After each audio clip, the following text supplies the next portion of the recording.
If one wishes to advocate a free society, that is, capitalism, one must realize that its indispensable foundation is the principle of individual rights. If one wishes to uphold individual rights, one must realize that capitalism is the only system that can uphold and protect them. Rights are a moral concept, the concept that provides a logical transition from the principles guiding an individual's actions to the principles guiding his relationship with others. Individual rights are the means of subordinating society to moral law. Every political system is based on some code of ethics. The dominant ethics of mankind's history were variants of the altruist collectivist doctrine which subordinated the individual to some higher authority, either mystical or social. Consequently, most political systems were variants of the same statist tyranny, differing only in degree, not in basic principle, limited only by the accidents of tradition, of chaos, of bloody strife and periodic collapse. Under all such systems, morality was a code applicable to the individual but not to society. Society was placed outside the moral law as its embodiment or source or exclusive interpreter. Since there is no such entity as society, since society is only a number of individual men, this meant in practice that the rulers of society were exempt from moral law. Subject only to traditional rituals, they held total power and exacted blind obedience, on the implicit principle of, the good is that which is good for society, or for the tribe, the race, the nation, and the ruler's edicts are its voice on earth. This was true of all statist systems, under all variants of the altruist collectivist ethics, mystical or social. As witness, the theocracy of Egypt, with the pharaoh as an embodied god, the unlimited majority rule or democracy of Athens, the welfare state run by the emperors of Rome, the Inquisition of the late Middle Ages, the gas chambers of Nazi Germany, the slaughterhouse of the Soviet Union. All these political systems were expressions of the altruist collectivist ethics, and their common characteristic is the fact that society stood above the moral law as an omnipotent, sovereign whim worshipper.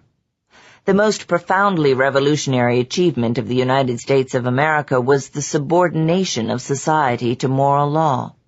The principle of man's individual rights represented the extension of morality into the social system, as a limitation on the power of the state, as man's protection against the brute force of the collective, as the subordination of might to right.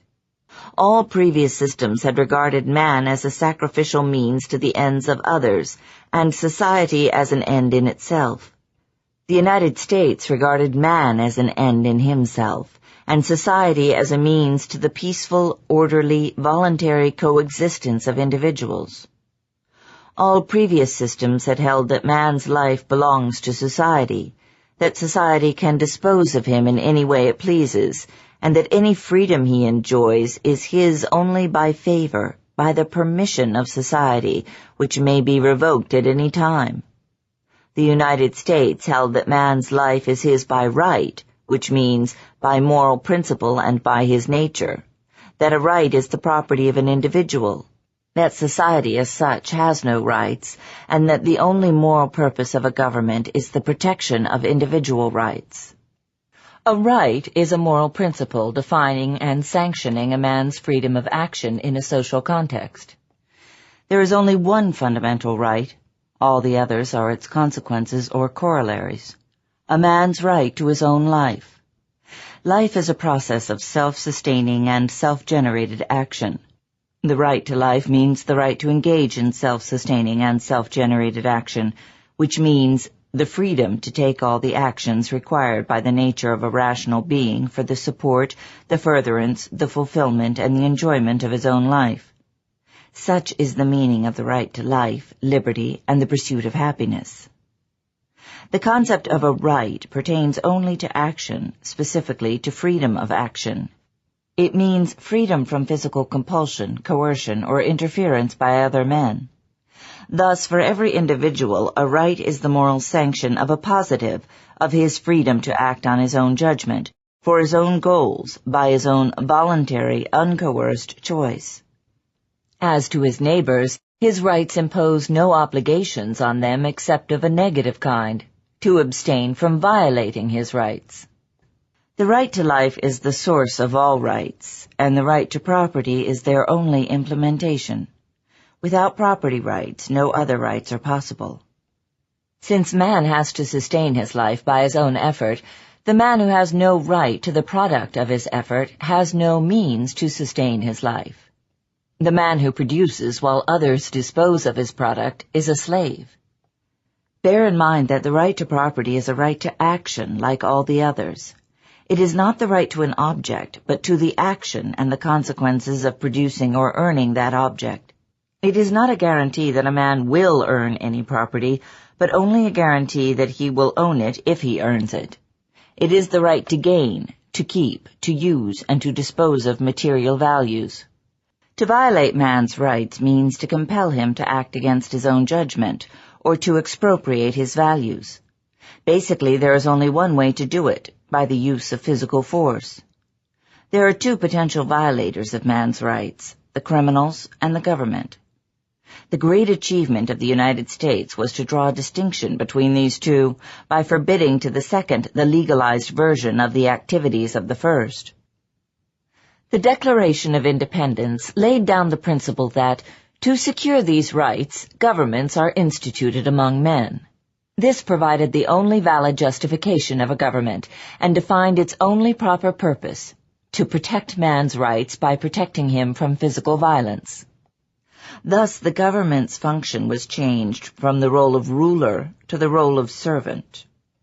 The government was set to protect man from criminals, and the Constitution was written to protect man from the government. The Bill of Rights was not directed against private citizens, but against the government, as an explicit declaration that individual rights supersede any public or social power. America's inner contradiction was the altruist collectivist ethics. Altruism is incompatible with freedom, with capitalism, and with individual rights. One cannot combine the pursuit of happiness with the moral status of a sacrificial animal. It was the concept of individual rights that had given birth to a free society. It was with the destruction of individual rights that the destruction of freedom had to begin. A collectivist tyranny dare not enslave a country by an outright confiscation of its values, material or moral.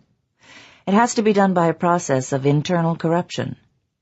Just as in the material realm the plundering of a country's wealth is accomplished by inflating the currency, so today one may witness the process of inflation being applied to the realm of rights.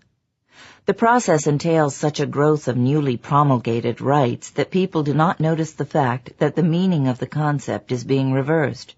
Just as bad money drives out good money, so these printing press rights negate authentic rights. Potentially, a government is the most dangerous threat to man's rights.